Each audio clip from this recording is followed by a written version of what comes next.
Hello everyone and welcome to day 48 of my 100-day project. I wanted to show you, or I wanted to see if you can see what I see. There's a figure here. I saw several figures, but there's one in the middle. And then look at this face that's right there. Can you all see that? I looked at that and I sat with that face for a little bit to see if maybe, I was like, it's kind of scary. Maybe if I wanted to go with that today.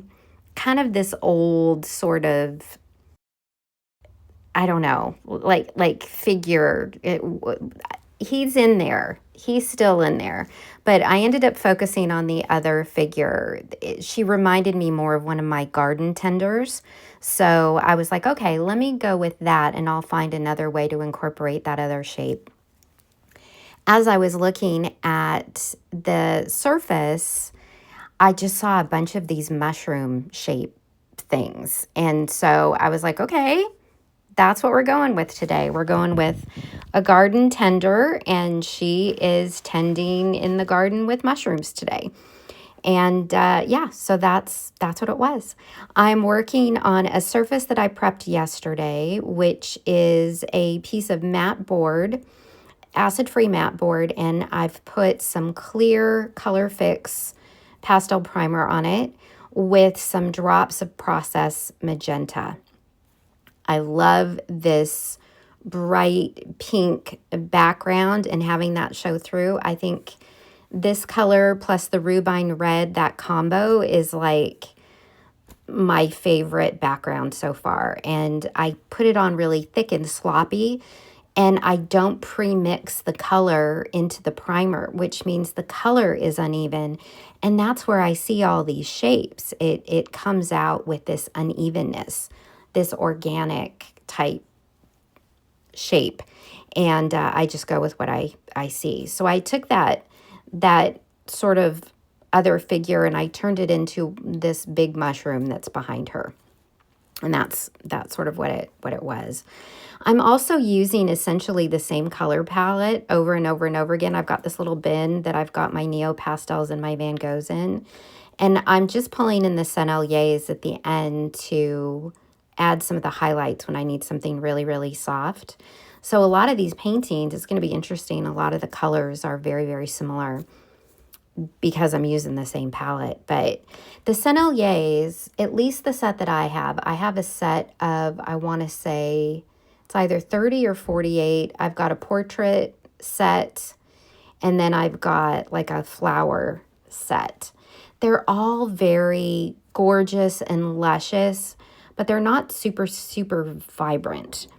The Neopastels are really vibrant, as are the Van Goghs. And so I find when I want really bright, vibrant color, I tend to go for those. In soft pastel, it's kind of the opposite. The Sennelier soft pastels are just like pure pigment. They're amazing. So it's interesting to see the difference and kind of pull in what works for you depending on what you're doing. So I've just got this, I'm kind of making it a little bit lighter, trying to keep the background sort of simple. There's a lot going on in this one because I've left a lot of the background showing through. The focal point is really high. Her face is really high. It's where she was, so that's where I put her. And she's kind of got this pod-like body, and I thought maybe she was wearing some sort of a cloak. So I had that line going up vertically in the center, thinking it was kind of her cloak. But then I was like, it just doesn't, she needed an arm. So I gave her an arm, and I'm adding a little bit of that yellow just to show where the light would hit. And then if she has one arm, I thought, well, maybe she needs another one. So I give her another arm on the other side. But her body, the lower part of her body is really interesting. She's very animal-like to me, kind of like rabbit-like, with the knees that are kind of up like that. Like she's kind of maybe crouching or something. So I kind of left that in there. So I'm just adjusting that center part of her body, kind of flattening it out a little bit, making that arm stand out a little bit more. I'm still giving this idea that she's got this kind of cloak. There's that collar that's kind of near her face. That's this really nice align. that just draws you in towards her face, which obviously jumps out, that big bright yellow.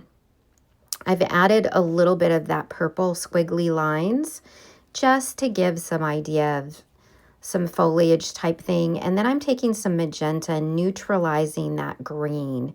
It was just too bright, and I want her to be the brightest thing on the page, which is saying a lot because a lot of this is bright.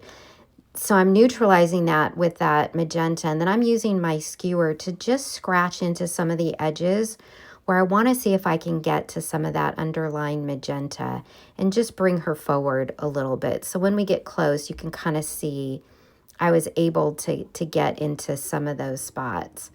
And she's messy and funky, and there's a lot of that background showing through that I love. And there she is for today. I've been distracted all day by the Artemis landing, the splashdown, so I've been watching that countdown all day long. And to be honest, I kind of rushed through this a little bit because I want to get back to it.